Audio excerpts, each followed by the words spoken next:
உங்களுக்கு அடிக்கடி கடன் வாங்குற ஹேபிட் இருக்கு அப்படிலாம் ஏற்கனவே நிறைய கடன்ல வந்து மாட்டிட்டு இருக்கீங்க அப்படின்னா இந்த வீடியோவை ஸ்கிப் பண்ணாம முழுசா பாருங்க. கண்டிப்பா உங்களுக்கு ஒரு கிளாரிட்டி கிடைக்கும். பொதுவா கடன் அப்படிங்கிறது ரொம்பவே ஆபத்தான ஒரு விஷயம். அதை அவாய்ட் பண்றது நல்லது. சார் கடன் வாங்குறது என்ன சார் ஆயிட போகுது அப்படின்னா, பொதுவா நீங்க எந்த ஒரு கடன் வாங்கினாலும் உங்களுடைய பிரெயின் வந்து ஆட்டோமேட்டிக்கா டிப்ரெஷன் அப்படிங்கிற ஸ்டேஜுக்கு போயிடும்.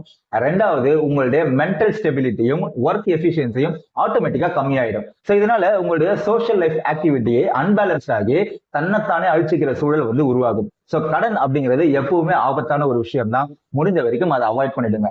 ஒருவேளை நீங்க ஏற்கனவே கடன் பிரச்சனைல மாட்டிட்டு இருக்கீங்க அப்படின்னா அதுல இருந்து இந்த 3 விஷயத்த ஃபாலோ பண்ணீங்கன்னா ஈஸியா வெளியே வந்துடலாம். முதல் விஷயம், எவ்வளவு கடன் இருந்தாலும் பரவாயில்ல, இதுக்கு மேல ₹1 கூட கடன் வாங்க கூடாது அப்படின்னு சொல்லிட்டு ஒரு டெசிஷன் எடுங்க. ஏன் அப்படின்னா பள்ளத்துல இருந்து வெளியே வரணும்னா பள்ளம் தோன்றதை நிறுத்தணும்.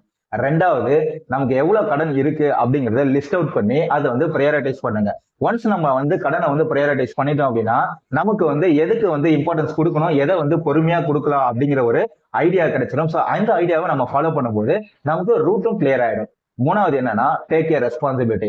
நாம வாங்கின கடனுக்கு நம்ம தான் ரெஸ்பான்சிபிள் அப்படிங்கிற ஒரு விஷயத்த நீங்க எடுத்துட்டீங்க அப்படின்னா உங்களுக்கு ஒரு செல்ஃப் கான்பிடென்ட் வரும். அந்த செல்ஃப் கான்பிடென்ட்டை யூஸ் பண்ணி உங்களால இந்த கடன் எல்லாத்தையுமே ஈஸியா அடைச்சிடவும் முடியும். சோ நீங்க வந்து எவ்வளவு கடன்காரனா இருந்தாலும் அதை பத்தி கவலையே படாதீங்க. இந்த விஷயத்த ஃபாலோ பண்ணி சீக்கிரமா கடனையும் அடைச்சிடலாம். அண்ட் சில சேவிங்ஸுக்கான ட்ரிக்ஸ் இருக்கு, அதை ஃபாலோ பண்ணீங்க அப்படின்னா ஈஸியாவே ஒரு அசட்ஸையும் கிரியேட் பண்ணி நல்ல ஒரு சோஷியல் ஸ்டேட்டஸ்க்கும் போக முடியும். ஸோ உங்களுக்கு கடன் பத்தி ஏதாச்சும் ஒரு டவுட் இருக்கு, இல்ல டெப்ட் கன்சல்டேஷன்ஸ் பண்ணணும் அப்படின்னா எனக்கு ஒரு டிஎம் பண்ணுங்க. கண்டிப்பா உங்களுக்கு நான் சப்போர்ட் பண்றேன்.